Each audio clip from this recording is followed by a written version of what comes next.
হরিবোল। এই কবিতা বা এই ছড়া আপনাদের সকলেরই হয়তো মনে আছে, তবে আজ কিন্তু সত্যি সত্যি আমাদের ন্যাড়াপড়া আর শুধুমাত্র কোচবিহার নয়, বিভিন্ন জায়গায় দোল পূর্ণিমার আগের দিন এই উৎসব শুরু হয়ে যায়। আমরা সরাসরি দেখার চেষ্টা করছি।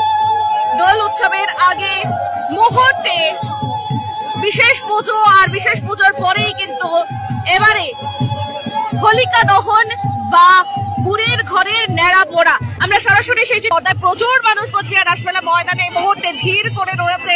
তারা সেই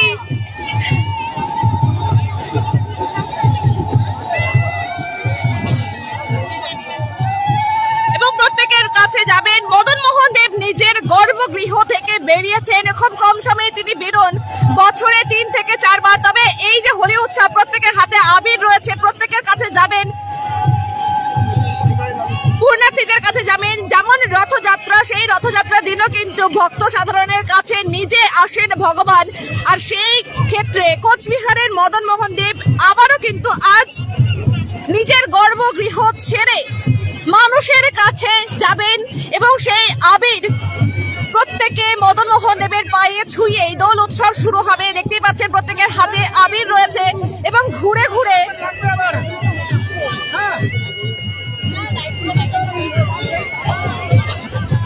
এরপরেই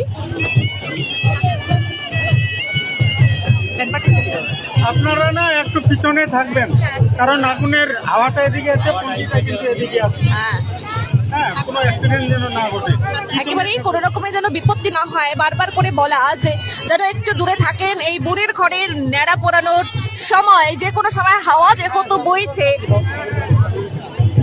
আর সেই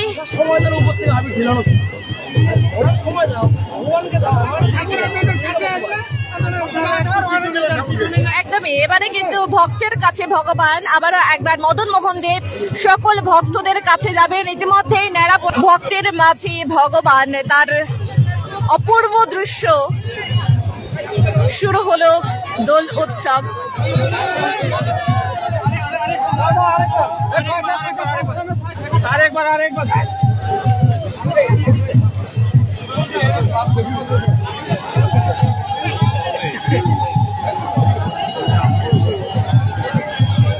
হোলিকা দহন, আর হোলিকা দহনের সাথে সাথে আজকে একটুখানি আর কি কিছু নিয়ম বাকি রয়েছে এই হোলিকার রীতিনীতি মেনে। উপলক্ষে মদনমোহন থেকে রাজবন্ধন বিগ্রহ এখানে আসেন, এটা বর্ণিষ্কা পড়ে যেটাকে বুড়ির ঘর পড়া। এখানে মদনমোহনের পুজো হয়েছে, যজ্ঞ হচ্ছে এবং 7 বার প্রতিদিন মদনকে 7 বার প্রতিদিন আগুন দেওয়া হয়েছে। কালকে মদনমোহনের বিশেষ পুজো আছে এবং আজকে মদনমোহনের অধিবাস। আজকে মদন মোহনের অধিবাস, কাল বিশেষ পুজো। পুরোহিত কাছে আমরা শুনে নিলাম 7 বার করবে এবং তারপরেই কিন্তু আবারও নিজের গর্ভগৃহে ফিরে যাবেন, নিজের বাড়িতে ফিরে যাবেন মদন মোহন দেব এবং ছোট মদন মোহন দেব। এই যে হোলিকা দহন বা বলছে বুড়ির ঘরের ন্যাড়া পড়া, এই দুটোর মধ্যে কি পার্থক্য আছে কোনো? অ্যাকচুয়ালি হোলিকা দহন আর ন্যাড়া পড়া একই। হোলিকা দহন প্রহ্লাদ পুরাণ মতে একটি কাহিনী রয়েছে প্রহ্লাদের, হোলিকা দহন হয়েছিল, ওইটাকেই ন্যাড়া পড়া বলে বিভিন্ন জায়গায় বিভিন্ন মত। একদমই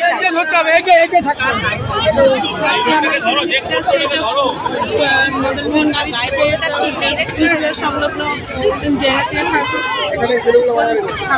আসে, সেখানে হোলিকা দহন হয়, মানে ন্যাড়া পড়ানো হয়। আমরা এখানে উপভোগ করি, প্রতি বছরই আসছি।